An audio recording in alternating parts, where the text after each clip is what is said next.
کئیوں سے سنتے تھے اور کئیوں کو حضرت ابو سعید خدری رضی اللہ تعالیٰ عنہ آپ ایک دفعہ تلاوت قرآن فرما رہے تھے. اچھا آپ سن رہے کہ نہیں سن رہے سارے؟ آپ تلاوت قرآن فرما رہے تھے, سرکار ابو سعید خدری مولانا شیر خدا فرماتے ہیں جی تسا چاہتے ہو نا کہ تہاڈی مکال آسمانوں تے پئی رہے تو پھر تمہیں چاہیے کہ زمین پر قرآن پڑھتے ہو. تم یہاں قرآن پڑھو کہ تمہارا ذکر اوپر آسمانوں میں نام کے ساتھ. تو آپ نے تلاوت فرما رہے تھے, سرکار ابو سعید خدری رضی اللہ تعالیٰ عنہ آپ تلاوت کر رہے تھے. انہوں نے نہیں پتا کہ پیچھے کھلوتے حضور سن دے ہیں. یہ پڑھ رہے تھے اپنی مستی میں موج میں, سرکار سن رہے تھے. جب یہ خاموش ہو گئے اور نسخے بند کر دیے تو آقا نے کندھے پر ہاتھ رکھا اور سرکار نے فرمایا ابو سعید یار بڑی سونی تلاوت کرتا تھے. اچھا حالانکہ ریاکاری حرام ہے ویسے منع, لیکن حضرت ابو سعید کہنے لگے حضور اگر مجھے پتا ہوتا نا کہ میرا نبی پیچھے کھڑا ہو کر میرا قرآن سن رہا ہے تو میں اور اچھی طرز لگا کر قرآن کی تلاوت کرتا.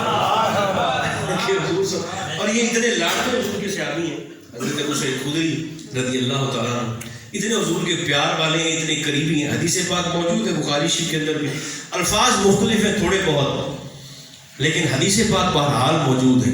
یہ بھی لگے ہاتھوں سنا دیتا ہوں, میرے ذہن میں آ گئی. سرکار ابو سعید خدری ایک دفعہ صحابہ کے قافلے کے ساتھ سفر کر رہے تھے. بڑی معروف حدیث پاک ہے, سفر کر رہے تھے اور بڑی دلچسپی ہے. سفر کر رہے تھے تو قافلے میں اور بھی صحابہ تھے, تو سفر کرتے کرتے نا ایک بستی کے پاس رات کا وقت ہوا تو یہ رک گئے, پڑاؤ کیا, قیام کیا. بستی والوں سے کہا بھی ہمیں کھانے کے لیے کچھ مل جائے گا. وہ سارے کے سارے دین کے دشمن تھے. انہوں نے کہا ہے ہمارے پاس سب کچھ لیکن تم لوگوں کو نہیں دینا. ہم نے ایسے تم نے نئے نئے دین گھڑ لیا ہے, تمہیں روٹی ہم نے کوئی نہیں دینی. ابو سعید کہتے ہیں کہ میں جو کہ قافلے کا سردار تھا, سرکار نے بنا کر بھیجا تھا, تو میں تو صابر شاکر ہو کے نہ چپ کر کے بیٹھ گیا کہ اب کیا کریں. نہ قافلے کے پاس کھانے کے لیے کچھ ہے, نہ ان بدبختوں نے کچھ دیا ہے کھانے کے لیے. تو فرماتے بھی کچھ دیر گزری تھی, رات کا پہلا پہر ہی تھا کہ بستی سے نا کچھ لوگ بھاگتے ہوئے آئے. اچھا جاگتے رہے ہیں سارے, بھاگتے ہوئے کچھ لوگ آئے, بھاگتے ہوئے, چونکہ محفل میلاد ہے نا, محفل مراقبہ تو ہے کوئی نہیں, تو بھاگتے ہوئے آئے کچھ لوگ. اور انہوں نے نا ابو سعید کہتے ہیں ہم سے مخاطب ہو کر پوچھا بھی تم میں سے کوئی بندہ ایسا ہے جو دم کر لیتا ہو, جو دم کر لیتا ہو, ہے کوئی ایسا؟ بڑے پریشان تھے. ابو سعید نے کہا جی ہم سارے کر لیتے ہیں, میں بھی کر لیتا ہوں دم. انہوں نے کہا ہمارے سردار کو نا بچھو نے ڈسا ہے اور وہ بیچارہ زندگی اور موت کی کشمکش میں ہے, تو جلدی سے چل کے ہمارے سردار کو دم تو کریں. ابو سعید کہتے ہیں کہ میرے ذہن میں خیال آیا, میں نے کہا بھی دیکھو چونکہ تم نے ہمیں کھانا نہیں نہ دیا تو میں نے دم مفت کوئی نہیں کرنا, اب مفت میں نے دم کوئی نہیں کرنا. انہوں نے کہا اچھا پھر آپ کو کیا چاہیے؟ ابو سعید نے کہا کہ ایک تو سارے قافلے والوں کو مجھ سمیت پہلے کھانا کھلاؤ, ٹھیک ہے, اور جب میں دم کر لوں نا تو پھر دم کرنے کی فیس نا میں تم سے 40 بکریاں بھی لوں گا. کتنی؟ زور سے بولے نا, 40 بکریاں الگ اور سارے قافلے والوں کو لنگر الگ. وہ جو کہ مجبور تھے ٹھیک ہے دیتے ہیں آپ چلیں تو صحیح. ابو سعید کہتے ہیں کہ میں وہاں گیا اور میں نے کچھ پڑھ کر پھونک مار دیا. وہ کیا پڑھا وہ آگے چل کے بتا. پڑھ کے نا تو میں نے دم کر دیا, اللہ نے شفا دے دی, مہربانی کر دی, موت سے اس کو بچا لیا. تو فرماتے ہیں ہمیں کھانا بھی مل گیا, 40 بکریاں لے کر میں جب واپس پہنچا نا خیمہ گاہ میں تو سارے صحابہ تھے, تو صحابہ کا نا آپس میں اختلاف رائے ہو گیا. کچھ نے کہا کہ آپ کو بکریاں نہیں لینی چاہیے تھی, کچھ نے کہا کہ نہیں آپ نے بالکل ٹھیک کیا ہے. آپس میں جب اختلاف پڑنے لگا نا تو ابو سعید کہتے ہیں میں نے کہا اللہ کے بندو خدا کا گزار لو, کچھ فرلانگ پر مدینہ منورہ ہے, صبح حضور کی بارگاہ میں پہنچ کر مسئلہ پوچھ لیں گے. اگر سرکار نے منع کیا تو آ کر کھانے کے پیسے بھی دے دیں گے, 40 بکریاں بھی واپس کر دیں گے. اگر سرکار نے فرمایا تمہارے لیے جائز ہے تو ہم خود رکھ لیں گے. اس میں ایسی کون سی پریشان ہونے والی بات؟ رات سو گئے, صبح جب سفر شروع کیا تو حضور کی بارگاہ میں پہنچے. ابو سعید کہتا ہے میں نے الف سے لے کر یہ تک سارا قصہ حضور کو سنا دیا. حضور ہم بستی میں گئے ہیں, دیکھے نا, انہوں نے پھر ہمیں کھانا نہیں دیا. بھاگتے ہوئے آ گئے کہ ہمارے سردار کو بچھو نے ڈسا ہے. تو حضور پھر میں نے کہا کہ میں تو تم سے دم کی فیس بھی لوں گا. ابو سعید کہتے ہیں میں بتا رہا تھا اور حضور اتنا مسکرا رہے تھے کہ سرکار کے مبارک دندان سے نور نکل نکل کر مسجد نبوی کی دیواروں کو منور کر رہا تھا. بڑے حضور ہنسے, بڑے مسکرائے, فرمایا 40 بکریاں لے آئے. حضور لے آئے, مار کھڑو دیا 40 بکریاں. سرکار نے فرمایا اچھا یار ابو سعید بات تیری بڑی دلچسپ ہے, مگر یہ بتا تو نے کیا پڑھ کے دم کیا تھا؟ پھوکا جو مارے تو پڑھی کے شاہی بیچے. ابو سعید نے کہا حضور وہ آپ نے ہمیں سکھایا نہیں تھا کہ اللہ نے سورہ فاتحہ میں بڑی شفا رکھی ہے؟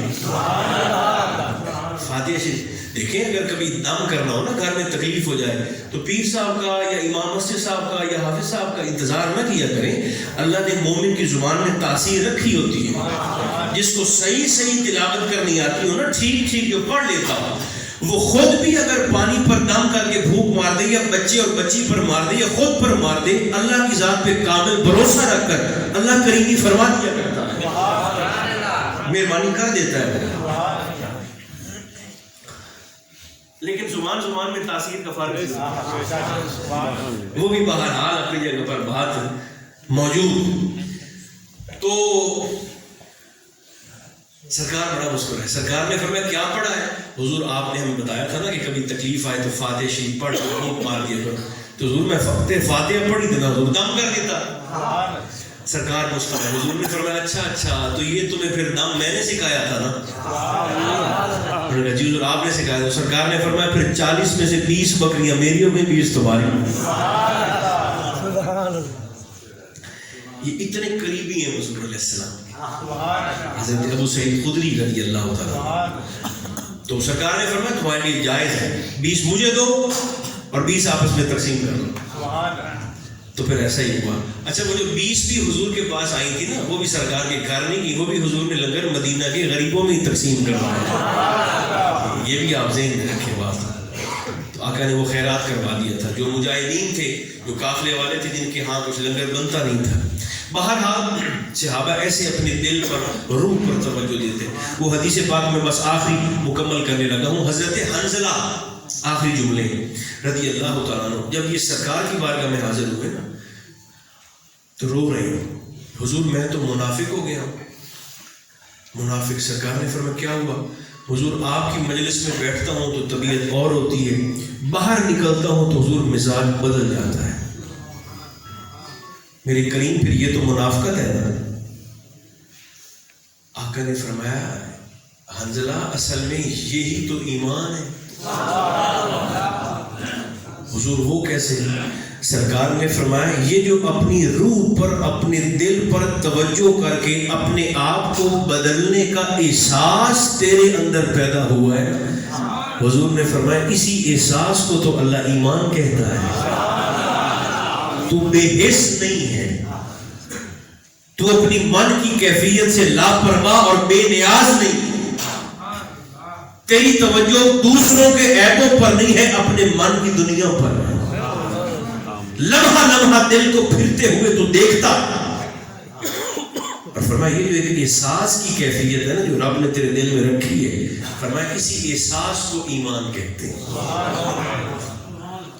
دیکھیں زندگی ایسی ہو جس پر اللہ کے بندے راضی ہوں. اور یہ بات بھی اپنی جگہ پر ٹھیک ہے کہ ہر شخص ہر کسی کو راضی کر بھی نہیں سکتا, اور نہ راضی کیا جاتا ہے, اور نہ ہی ایسا ممکن ہے. مگر اللہ رسول کی بارگاہ میں حاضری کا تصور اور پیشی کا تصور کر کے آپ خلوص نیت سے چلتے رہیں, خالص نیت سے چلتے رہیں. اجر بندوں پر نہ چھوڑے, رب رسول پر چھوڑے. اگر تو آپ نے اس بندے کو خوش کرنے کے لیے کیا تھا اور آپ کو کخ نہیں ملا تو پھر تو ٹھیک ہو گیا. لیکن اگر آپ نے وہ نیکی, وہ اچھائی, وہ بھلائی اللہ رسول کی رضا کے لیے اس سے کی تھی, اس نے جو بھی صلہ آپ کو دیا اس کی فکر نہ کریں, اجر ہمارا رب رسول کی رحمت کے ذریعے کھڑا. ہم اہل سنت ہیں، اور اہل سنت حیا کا مسلک ہے، احساس کا مسلک ہے، پیار کرنے والوں کا مسلک ہے، حیا کرنے والوں کا مسلک ہے۔ کبھی کبھی اپنی دعاؤں میں اس دعا کو بھی شامل فرمایا کریں کہ باری تعالیٰ اسی مسلک اور اسی نسبت پر ہم سب کا خاتمہ فرمائے۔ جو اہل اللہ کا دین ہے، جو صوفیاء کا مسلک ہے، جو اللہ والوں کا مسلک ہے، اللہ اہتمام کرنے والے اور شرکت کرنے والے تمام دوستوں کو اجر عظیم عطا فرمائے۔ بسم اللہ بسم اللہ۔ آپ کے لیے لنگر شی بھی ہے، روح کا لنگر میں نے دے دیا ہے، جسم کا لنگر آپ ان سے لے لیں۔ کثرت کے ساتھ حضور کی ذات پاک پر درود بھی اور سلام بھی۔ صلی اللہ تعالی علی خیر خلقہ محمد و آلہ و اصحابہ اجمعین برحمتک یا